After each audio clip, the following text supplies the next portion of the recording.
Simon Rosenberg and Mark Thiessen back with me now. So, Simon, why is the president so upset about the incoming that's going Susan Rice's way when he is the one who put her out there and she gave false information, knowingly or not? I mean, I'm not making a judgment on that.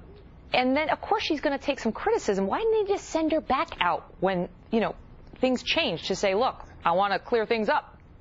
Well, I think what happened yesterday was what the president was angry about were two senators saying they would not vote for her for any confirmation for Secretary of State. So it wasn't just criticism, as they were ruling her out as a possibility to be Secretary of State over this, which he doesn't believe is a big deal. And he thinks that her whole record has to be considered in totality, and that people should give him the chance to pick his team for the second term.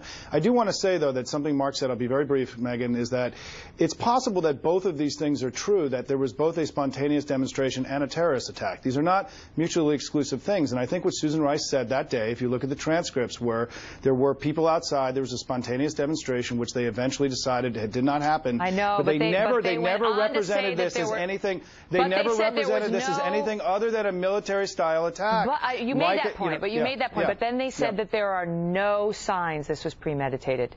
No signs. That's not true. I understand, and they corrected that a week later, but they never represented this as a bunch of guys climbing over a fence and throwing rocks through the window. Right? I got it. I got your point. Go ahead, Mark.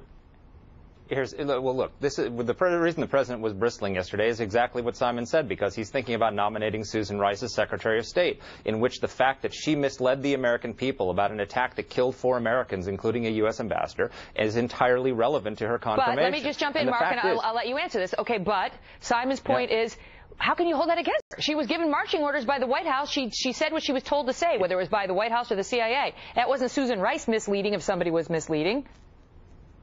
This is something that has to be investigated, what she knew, what was presented to her, and also why did no one else who was in the loop go out there? Maybe because they weren't willing to read the talking points that Susan Rice was willing to read. But these are things that need to be investigated. But the point is, this whole affair is a cloud over her name and her nomination. You know, they're not the one besmirching her reputation.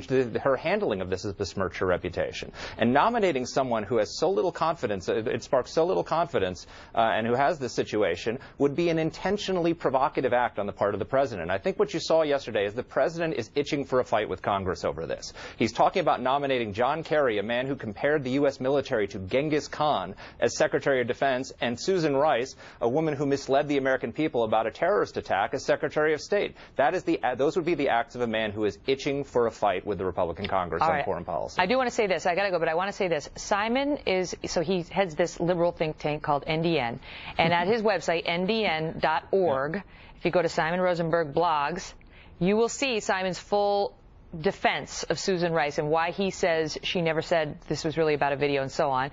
And it is an interesting read, and it espouses your position well, because I know you've taken a lot of incoming, speaking of taking incoming, for this debates we've had on this show. Here, Megyn. So I recommend people check it out, and they can make up their own minds. You guys, thanks so much. Okay.